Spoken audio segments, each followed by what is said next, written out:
Now students, let's have the discussion on the example of the last level of CMMI level 5. So level 5 के अंदर क्योंकि जो हमारा main objective है, we should be able to, or we want to actually optimize the process. So we should be able to identify the optimization points. So process हमारा वही है कि project assign हुआ project manager को, and we have internal kickoff and external kickoff.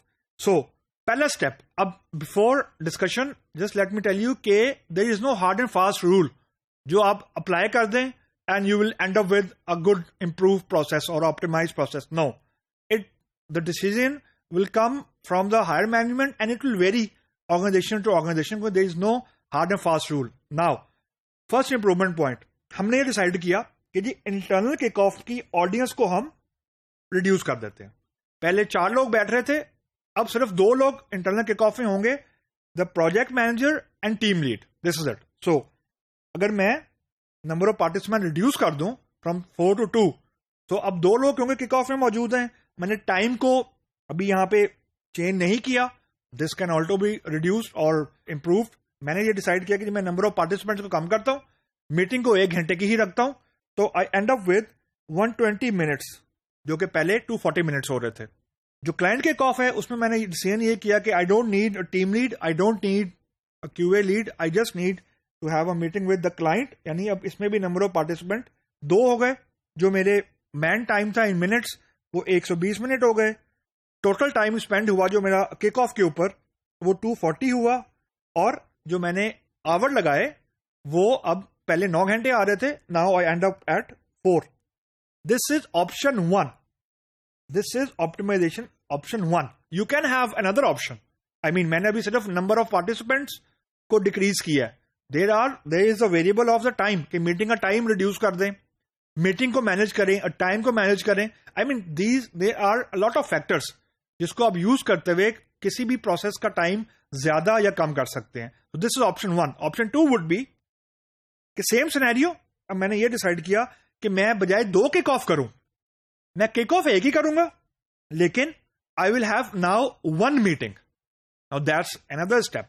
अब ये गलत है सही है ये तो with the passage of time पता लगेगा, लेकिन अगर इफ हायर मैनेजमेंट और द कंसर्न पर्सन डिसाइडेड कि जी we no more need 2 meetings क्योंकि उससे रिजल्ट नहीं हमें हो रहा produce, we will just merge the kick offs. पहले 2 किक ऑफ हो रहे थे, अब 1 किक ऑफ हो रहा है. इसका इंपैक्ट क्या हुआ कि अब क्योंकि इंटरनल एक्सटर्नल है ही कोई नहीं, तो अब 1 किक ऑफ है, उसमें 3 लोग हैं, project manager, team lead and client. तो नंबर ऑफ पार्टिसिपेंट हो गए मेरे पास 3. जो प्लान्ड टाइम है वो मेरा 1 घंटा ही रहा है, मैंने जो टाइम है उसको नहीं छेड़ा. तो मेरे पास जो टोटल मैन मिनट्स आ गए हैं वो 180 आ गए हैं. यानी यूं कह लें कि अमूमन 3 घंटे आ गए. If I will divide 180 by 60, तो I will just and up with the numeric value of 3.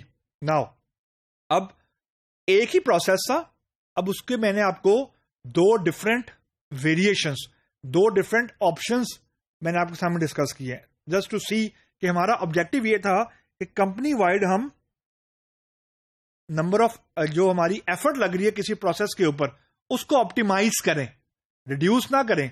Will just try to reduce, यानी हमने जो एफर्ट है उसे कम किया है. Now we will evaluate it on and on. यानी अब हमारे पास इस तरह का डाटा मौजूद है कि अब हम ये डिसीजन कर सकते हैं कि whether to improve the process और keep it as it is. यानी इसको ऐसा ही चलने दें, इससे हमारा रिक्वायर्ड रिजल्ट अब अचीव हो रहा है. लेकिन द की इज कि we have data now, we have stats with us now. You can see we are now able to play on the basis of the data. यानी अब मैं different options को play around कर रहा हूं, लेकिन I am not just merely playing around with the option, मैं stat के साथ प्ले अराउंड कर रहा हूं. एक्चुअली अभी तो मैंने सिर्फ नंबर ऑफ पार्टिसिपेंट्स और नंबर ऑफ मीटिंग्स के साथ मैंने थोड़ी ट्विकिंग की है. अनदर फैक्टर जो कि आप लोग ट्राई कर सकते हैं वुड बी कि आप जो मीटिंग का मिनट है उसको ट्वीक करें, कि उसको इंप्रूव कर सकते हैं, उसको डिक्रीज कर सकते हैं, क्योंकि ये सारी चीजें आपको ना आपको इवेल्युएट करनी होती है from time to time.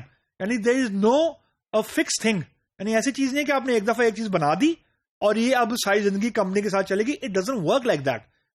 The point is that you need to have the mechanism in place to continuously evaluate your process, to continuously measure the productivity or the importance or the stats of your process over and over again just to see कि जो काम हम कर रहे हैं organisation में क्या उसकी वर्थ है और does it need improvement or it is good to go. So the point which I am trying to establish कि कोई fix and hard and fast rule नहीं है. कुछ companies overviews for example process का review करती हैं, let's suppose quarterly कुछ करती हैं, बाय ईयरली कुछ करती हैं, once a year and so on. It depends on the size of the company and on the internal maturity of the company. So there is no fixed rule which is a good process, which is a bad process. It varies from company to company.